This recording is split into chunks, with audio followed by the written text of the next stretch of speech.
Hey you guys, it's Gucci, it's your boy SJ K. the first black Super Saiyan to arrive on this planet. We have officially made it to the end.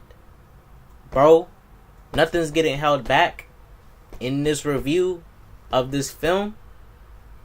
Now, first part, I'll try to do a spoiler free, and then when I get into spoilers, I'll let you know. Officially, the first portion of this review is spoiler free, so you can stick around. I will let you know when we get to spoilers. You guys, as a man, I'm not gonna lie. I cried at the end. I'm not gonna lie. If I had to really be honest, I legit cried at the end. But we'll get into that during the spoilers. But we're in the spoiler-free portion. I cried at the end. This trilogy is one of my favorite animated trilogies as of now. This film is one of my favorite animated trilogies, including Kung Fu Panda 3. Lightweight, the last film could have been better. I still got Kung Fu Panda 2 over 3, but still one of my favorite trilogies. Let's get into the spoiler-free portion. This film, we're spoiler-free right now, guys. Spoiler-free. Listen, spoiler-free. I'll let you know when we get to spoilers. Spoiler-free right now. Watching this film to see everything accumulate. You go to How to Train Your Dragon, where you see Hiccup, who is basically the outsider. Hiccup is the official outsider of his village, the one that's totally different from everybody. Everyone in Berk, Hiccup's the one elephant in the room that's just different. You see Hiccup, who ends up meeting Toothless. You meet Hiccup, who was trying to be turned into this brutal Viking warrior, but is this kind-hearted dude. This kind-hearted dude that wanted to help out this creature right here that just needed help. A creature that was hurt, wounded, needed assistance, and needed help. And then he started figuring out, these dudes aren't the enemies like we say they're the enemies. They're just trying to live and make it in the world just like us. They're just doing what they do. Then you get to the second film, where Hiccup progresses. He progresses. He keeps moving forward. Now at this point, he's established the link between dragons and humans and officially brought it together. The first test was Berk. Berk was officially the first people to really just make dragons and humans living in a community work in these films. And Hiccup is the reason for that happening. Hiccup taught everybody in his village how you interact with a dragon, their habits, this and that. Hiccup took time to study. They got a whole book about it. Hiccup took his precious time and his knowledge to really perfect this relationship between human and dragon, so we can stop the bloodshed that has no true end. It's just bloodshed beyond bloodshed. Because Hiccup, he was always that elephant in the room, very kind-hearted character. Then you get to How to Train Your Dragon 3. How to Train Your Dragon 3 is basically we're at the end. We're officially at the end of this trilogy. We're officially at the end of this trilogy. This film is basically about this film is about this. This is what this film is about. This film is really about Hiccup. It's really about 5 characters. 5 characters. There's Hiccup, Astrid, Grimmel, Toothless, and his Light Fairy. Astrid and Hiccup complement each other so well in the trilogy. They're such a cute couple, bro. I'm not afraid, bro. They're such a cute couple. The way they interact with each other, the way he compliments her, the way he compliments her and she compliments him. And especially, there's a scene in this film where Astrid straight up walked up to Hiccup and told Hiccup, "I wouldn't be where I am today without you." Straight up said to Hiccup, "I wouldn't be where I am today without you." Telling that straight up to Hiccup, You was the one, and Astrid made a point. I was the only one at that point who believed in you, and you can still trust me. Like when others didn't believe in you, I believed in you, and she did. Let's not forget, the first person to believe in Hiccup when it came down to the dragons and How to Train Your Dragon 1, who was it? The very first person, Astrid, the very first human that trusted what Hiccup was trying to do and what Hiccup was trying to perfect. Even though she had doubt, she still trusted him. And at the end of that film, she and the other people, they all got their dragons, went to go fight the main alpha dragon. They wrecked this shit, but Astrid stuck with him and believed in him. This film is really, at some point, one of the characters, was it Gobber? Yeah, Gobber. Gobber brings up this whole point of Astrid and Hiccup having to get married. Because this is in a way a romance kind of film. Because Hiccup is trying to get with this light. Toothless is trying to get with the Light Fairy. Because Toothless is as we've seen in How to Train Your Dragon 2, he is officially the alpha. He is the alpha. He is the alpha of the dragon pack of Berk. He is the alpha. And I'll get into spoilers on that later. But as you're going into this film, he is officially the alpha. We'll talk about it in the spoilers.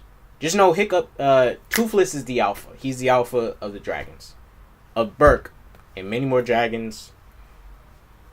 We'll talk about that in the spoiler, because y'all need to catch on to this, of how much of an alpha Toothless is.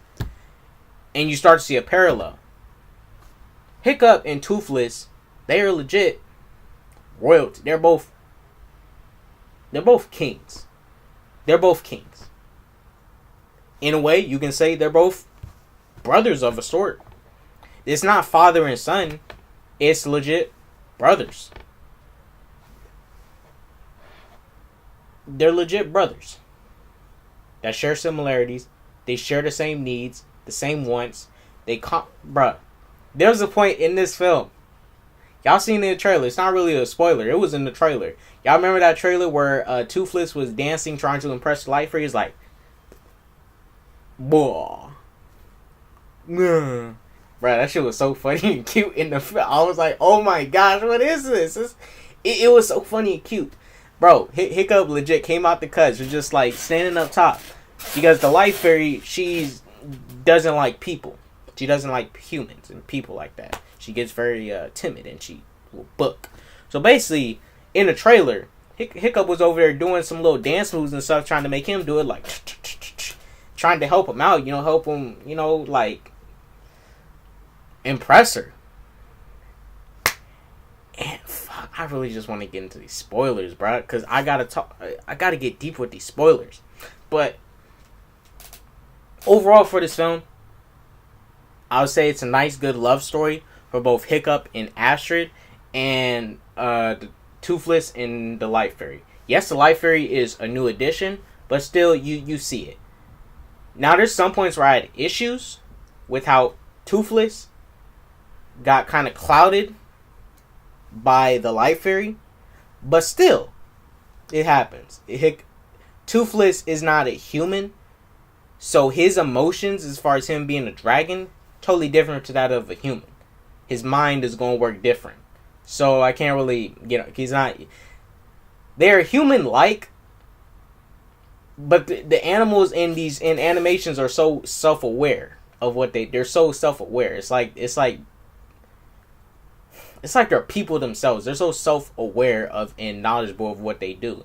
They understand stuff. It's like Toothless out of nowhere could legit start speaking English and he'd like be good at it. That's how self-aware these characters are. And it's an animation, guys. It's not what you think. Then you get the villain, Grimmel, who's also a character in this film that tries to combat Hiccup's ideology, his lessons. So Grimmel in this film, he's not supposed to be truly an impactful villain, because this was really a story about Hiccup, Astrid, Toothless, and the Light Fairy. This is really their story. Grimmel was basically the villain of this film. Grimmel was this, and this was the battle between old and new. Hiccup was the new. Grimmel was the old. Grimmel is an OG dragon hunter. Grimmel knew Hiccup's daddy. And, there's some points in this film where they combat each other with ideologies. Grimmel's over here like, oh, what would daddy say happened to his boy? His boy, the dragon lover. And basically Grimmel just going at him back and forth because Grimmel loves hunting dragons. He loves it. He doesn't hunt them purposely just to make them go extinct. He wants to do that at some point, but Grimmel loves hunting dragons. It's like a drug addiction to him. He gotta keep killing dragons so he can keep refilling them. It's an addiction to him. That's all it is for this villain. The villain, his motivation could have been deeper, but still you can see this combating of, because this really went against, Hiccup's kind of ideology. Hiccup is the new school. Grimmel is the old school. So it's a battle of old school versus new school in this film, which I caught on to. You catch on to it. It's old school versus new school, and you start to see that Hiccup leading into this film. You start to realize Hiccup's a dope leader, bruh. Hiccup's a dope leader. He may not be the biggest and toughest, but as far as being innovative and trying to strengthen bonds, Hiccup's dope at that, man. He brought dragons and humans together. And also another plot point in this film that they deal with, you also deal with the issue with Berk and actually the population. Because there's a point in this film where Gobber talks to Hiccup, and he's like telling Hiccup, "Yo, man, I like that you're going out and going to different dragon ships, and you're stopping those you're just going to different ships and saving dragons, cool. But our village is our village is overflowing. Our village is not big enough to sustain all these dragons, because Hiccup doesn't really have a place to take all these dragons to, so he just brings them all back home, and the dragons just integrate back into the Berk society, and they legit have a society full of dragons and humans, and they just all live in together. I really feel like I probably spoiled some of this stuff and spoiler free, but I'm just gonna put spoiler review on this bitch because this is gonna be spoilers. But as far as this goes, this was a really dope trilogy, man. This is a really dope trilogy. It brought so much feels out of me. At the end, I'll talk about in the spoiler, because then I can dive into the relationship between everybody here. But the best characters in this film, to me, was Hiccup. Obviously, Hiccup was a dope character. You have Stoic, who is voiced by Gerard Butler, that came back in some sort of flashbacks, talking to Hiccup as a child. You go back to flashbacks with the scenes of his dad, Stoic. Astrid was another favorite character. I love Astrid and Hiccup's little relationship. It's cute, bro. It's cute. It's just like how it happened in the first film, then the second film, especially the second film, where they made it extra cute, bro. And I was like, bro, what y'all doing? It was just an extra cute relationship. It really was. It was like, dang, I want that. I want that kind of relationship. It was so nice and just wholesome. It's like kind of unrealistic, but it's nice. It was just nice to see. Then you have the rest of the characters weren't really touched upon like that. Like the rest of the cast, like man, Hiccup, bruh, he walked through this fire. He had this dope little walk, this little limp coming through, and then him and Toothless, and then it went straight into got a little comedic, and I was like, man, they doing it. The first they were sneaking onto a ship to try and free enslaved dragons. They was trying to free enslaved dragons so they can take them back to Berk. What Hiccup and his gang has been doing was going from ship to ship, raiding dragon ships and freeing the dragons and taking them back to Berk so they can have a place to stay. So basically, they take them back to a dragon sanctuary. Right. They end up doing that. They save the dragons, bring them back. Hiccup is the Toothless is the alpha. So all these new dragons that see Toothless, they straight up recognize Toothless as the alpha. And these other dragons see it based off of the other dragons of how they interact with Toothless. They know Toothless is the alpha. There's this big dragon on that ship that they first captured. This big dragon, bigger than Toothless by a long shot. This big dragon that never met Toothless a day in his life. As soon as Toothless said, chill out, this dragon chilled. And Toothless put him in check. Toothless is the alpha. Toothless stood up against the alpha in the last film and took his spot. And all the other dragons joined in on Toothless and turned on that dragon. Toothless is the alpha of dragons in this film. He's the alpha. He's the king. And then you get back to Berk. And we're up in Berk, right? We're up in Berk. And then Gobber, the blacksmith from the previous films, brings up this point to Astrid and Hiccup out of nowhere. All hella awkward, name drops. So, when are you two going to get married? Everybody in the chow hall, they stop in there. So I was like, what the... Now, the way they explained that was kind of like, why would you... But, old man, old guy shit, kids film, old man, old dude, you know, is going to say some stuff like that. He just straight up said out of nowhere, oh, when you two going to get married? I'm over here like, bruh, around all these people. But see, Astrid, the first thing she said, oh wow, great way to make the situation awkward. She didn't say, ew, Hiccup, ew, I wouldn't marry him, gosh. She likes him. They're dating. They're officially dating. They love each other. They like each other very much. And later in the film, you see Hiccup. Right after this scene, you see Hiccup. Y'all remember in How to Train Your Dragon 2, y'all remember the little map Hiccup had? That map that he was making where he's adding new pages, drawing up a little map of the world, and he had those different spots where he located dragons at. That same map that he had, he brought it back out. He had a big chunk of land missing, right? A big chunk of land. And Hiccup remembers from his past a place where his dad told him about. A place hidden and full of dragons. Basically the birthplace of dragons. So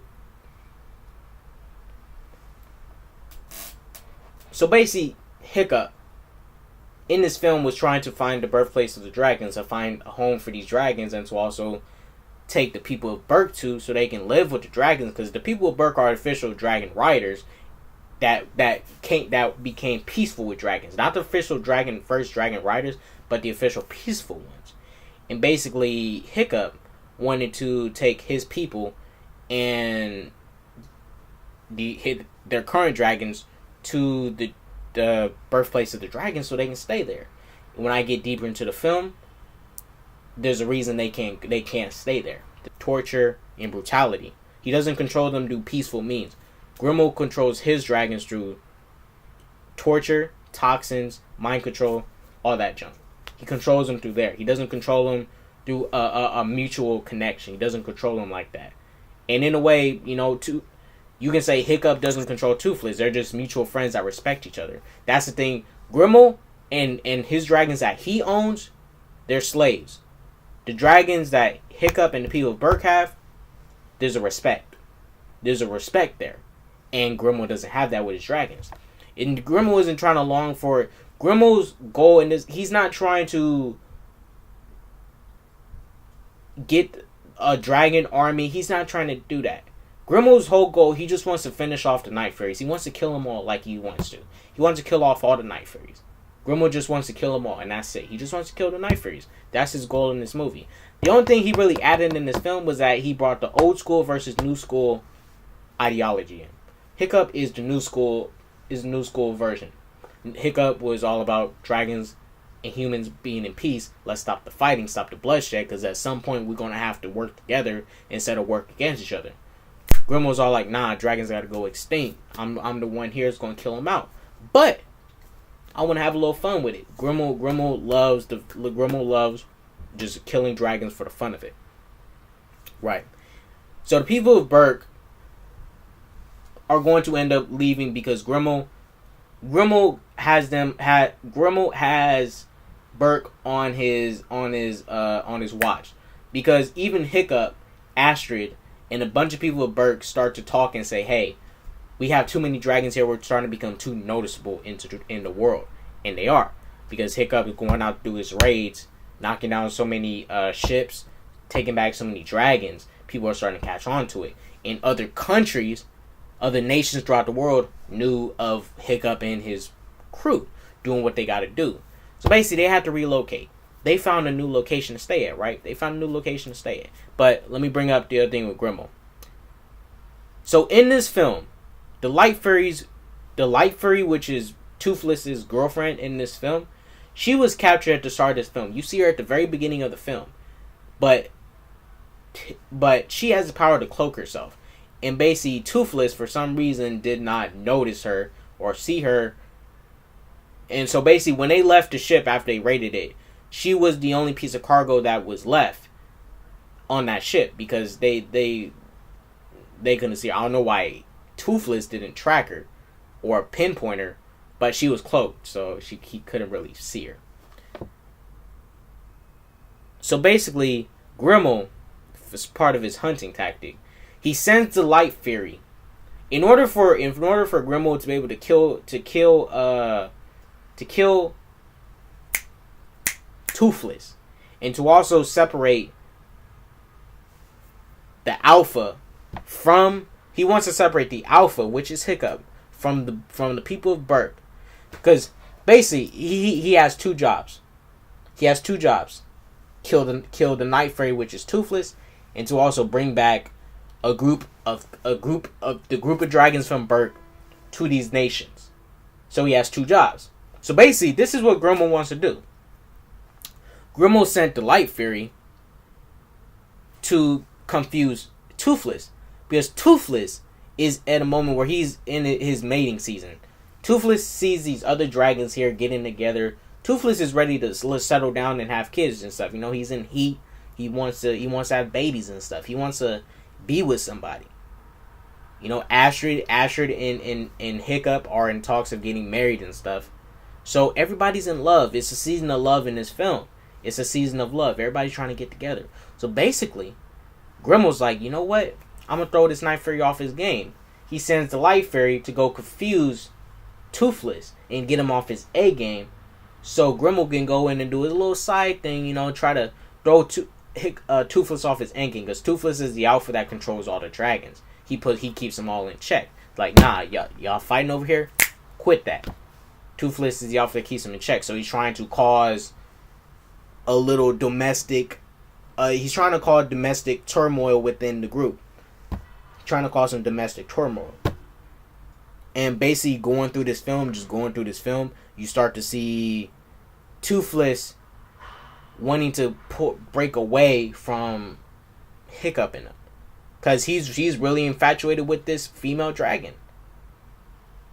Toothless is officially from Toothless' point of view, he's the last of his kind. Until he meets this Light Fury that's a female, and they can repopulate and stuff. Toothless is like, you know, it's that natural thing even with guys. When women in a way could throw you off your A game. They can throw you off your A game and make you deviate from your path. But Hiccup doesn't really want to let Toothless go yet. Hiccup in this film created a wing out of dragon scales for using some dragon scales or whatever to make a new wing for Toothless. So Toothless can now fly on his own. Toothless also develops a new ability in this film. But Hiccup doesn't want to let go of Toothless. Because Toothless and Hiccup created that bond in the first How to Train Your Dragon film. And they're basically the first two beings from each of these species to create peace. And that comes with a mutual thing, because in a way they're brothers, in a way they're brothers. Because they complement each other, help each other out. It's not father and son, it's legit, they're brothers. They're brothers, they love each other. And Hiccup in this film feels that he may not be nothing without Toothless. Like, he may be worthless. Because if you notice, as soon as Hiccup met Toothless, his whole demeanor as a character changed. He became more confident. He became more suave and this and that. Charismatic in a way. and he feels that, you know, if Toothless leaves, will I be whole? Will I be me? Because he thinks he needs Toothless, but he doesn't, because he also has Astrid, who also believes in him. That made a point in this film. Hiccup, when nobody else believed you, I was the first one that believed you and had faith that you were right, and you were. You were. And he was right. He officially brought peace to dragons, for the most part. But on this little expedition of Hiccup and them trying to go to the new dragon world to try and bring Berk and the people together, officially when Hiccup gives Toothless that new wing, Toothless wants to go do his own thing. Toothless wants to go do his own thing and just dip, right? Toothless wants to go do his own thing. Toothless ends up going to the new hidden world of the dragons. Astrid and Hiccup follow him, and they basically trail him. They basically trail him to the hidden world. And Hiccup, when he gets to the hidden world, it's a lot of dragons here. It's really the birthplace of dragons, where they end up going to. Toothless, when he gets here, Toothless, the Night Fairy, the dragon, when he gets here, Toothless Toothless is the alpha, right? Toothless is the alpha. As soon as Toothless arrives to the kingdom, they know he's king. They know he's king. Because some previous dragons the previous dragon from the last film that was defeated by Toothless was also there, and he bowed in front of Toothless. Toothless is the king of the dragons. He took that spot of alpha when he went up against the alpha of the dragons in the last film. He took that spot. He took that spot officially. Toothless is the king of the dragons. He's king of the dragons. And the Light Fairy was to be his queen. Now, the Light Fairy in this film, she wasn't directly under mind control. From what she was doing, she just saw herself as being let off free. But from her knowledge, she didn't know Grimmel's whole plot about using her to throw Toothless off, throw Toothless off his game and stuff. She wasn't under no mind control like that. Grimmel just let her go, but somehow he was still trailing them and tracking them down and just hunting them down.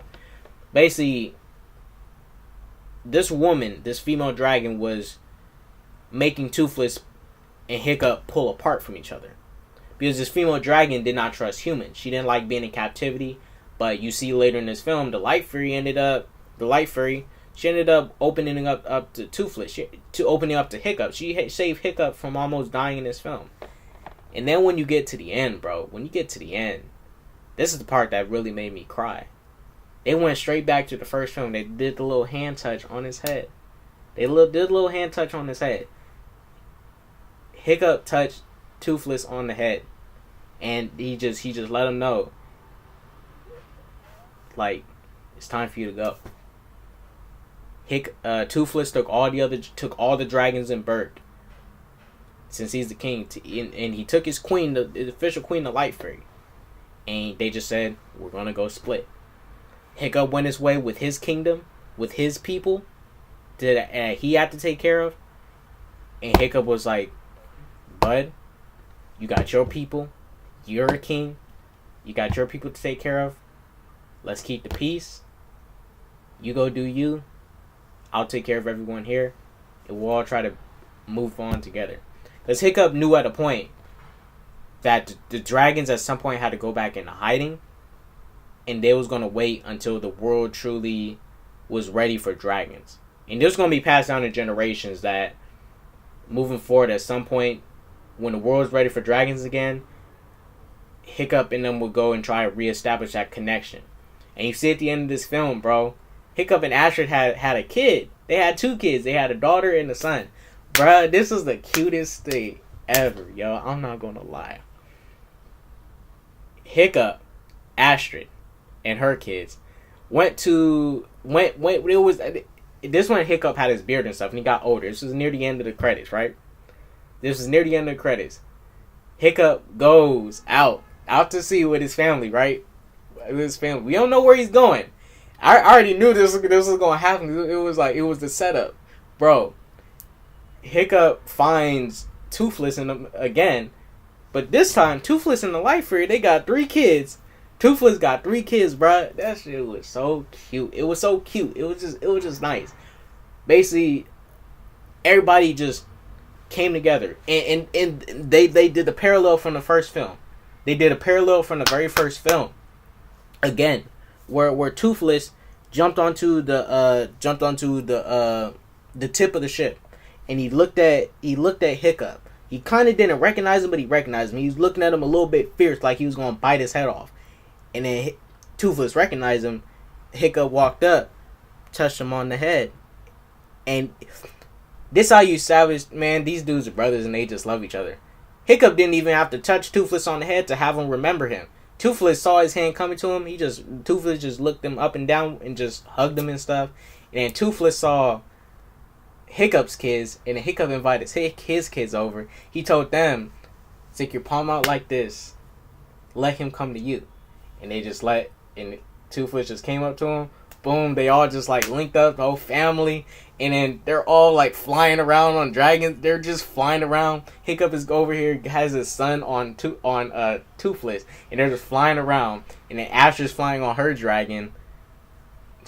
It's beautiful, bro. It's just beautiful. It's just fun, loving stuff. Now, the only issue I really have with this film was how Toothless got thrown off his endgame. But there was some times some girls threw me off, bruh. I can't be fake out here. Girls threw me off at some point too. They throw you off your endgame. It happens. But Toothless, he was going through a cycle as as an animal. There was a time when Toothless was going to want to settle down and be with another dragon, and he found someone mutually from his same species that he wanted to be with. His same subspecies, his group of dragons that he's part of. He wanted to. He was at a moment of, he was in heat. He's like, he wanted to find love. And same for Astra and Hiccup. They weren't looking to truly get married. The idea was brought up, but they still liked each other. And you see later in the film they get married. They have their wedding and stuff. Because Astrid and Hiccup, I officially like their relationship. It's just cute. It's just cute how Astrid brought up in this film that she straight up said to Hiccup, I wouldn't be where I am today if it wasn't for you. And basically many of us right here right now wouldn't be here today doing this if it wasn't for you. This amount of peace that you created. Hiccup and Toothless are like beacons of progression. Period. They're both beacons of progression. They're the two that brought together that bridge that was separating humans and dragons. They crossed that bridge and just linked up and just boom, did that fist pound that just brought everything together. I liked it, man. I liked How to Train Your Dragon. This is one of my favorite series. Because at the end, you guys, I am legit not lying. I cried at the end of this film. I remember there was these little kids right next. Right, there was these little kids right next to me. And it was like, oh my god, baby diapers. I was like, yeah, baby diapers. I didn't say it, but I was like, yeah, baby diapers. It's baby diapers right there. It was so nice. It was such a nice experience. Bruh, to make someone like me cry like that watching this film. I'm not kidding with you guys when I cried. That is the honest truth. That is no lie. That's the honest truth of what happened. I freaking love this movie. It was just amazing. Period, just amazing. And just a loving, wholesome kids film that just brings back memories that I love. This is officially one of my favorite trilogies. How to Train Your Dragon. It's cute, fun, dramatic, emotional. And yes, Hiccup's mom did not die. Hiccup's mom stayed alive. Yes. At some point, I would have been like, man, they better not kill Hiccup's mom or something. But Hiccup's mom was a G in this film, bruh. Hiccup's mom was a G. Astra can get it, though. But look, you guys, I'm going to have to end this video there. This movie is fire. Go see it. If I had to really grade it, give it a letter grade, A. It would have got that A+ if the pacing of the film was kind of more, if the pacing of the film kind of focused more on Astrid and Hiccup. But I think they got enough. But I wish the pacing focused more on Astrid, Hiccup, the Light Fairy, and I wish they mainly focused on those four throughout the film. But you have so many subplots going on, such as the people of Berk moving to a new home, Grimmauld trying to intercept and kill the Night Fairy, and also to separate the Alpha from the pack, so to basically throw off all the dragons and stuff. And basically, if he catches Toothless, he'll in turn be bringing all the dragons that live in Berk to the people that Grimmauld is working for. And yeah. But overall, this film is dope. I give it a A. I would give it an A plus if the pacing was a little bit better. But I give it an A plus, man. And that soundtrack, that score, when they went into the new world and it just went, and the dialogue just left and it was just playing the soundtrack, the little score, that was dope, man. And then the little soundtrack near the end of the film, that was nice. That was nice. It was just a nice, beautiful thing to see. I love this film. I love this series. I'm not going to lie. I love this trilogy. This is a very good trilogy, and I love it. I love it to death. I love this trilogy, man. I was there when the first film came out, and I was here for when the last film came out, and I am 19 right now. It's dope. Shouts out to How to Train Your Dragon. Very good series. Very good series. Very good trilogy. I hope they leave it as is. I feel like with the kids, they're going to do like a spin-off TV show, which I don't have a problem with, but they close out the trilogy. And this trilogy, you visually see that the characters have aged. That's how good the animation is. You visually see that the characters have aged. Hiccup aged. Hiccup does not look like the same Hiccup from the first film. You see they aged. They aged. They show it. They show it, man. They show it. Shouts out to this film, period. Well, I'm going to end this video there. This is the How to Train Your Dragon review. I hope you guys like this. Spoiler free and spoiler. I'll put it in the title. And basically, just watch. Pay attention when I would say spoiler free, and it's there. Shouts out to this film for doing what it got to do. I'm going to end the video there. It's boy K-Dot, the first Black Super Saiyan to revive on this planet. So that peace, love, positivity, and all that jazz. Deuces.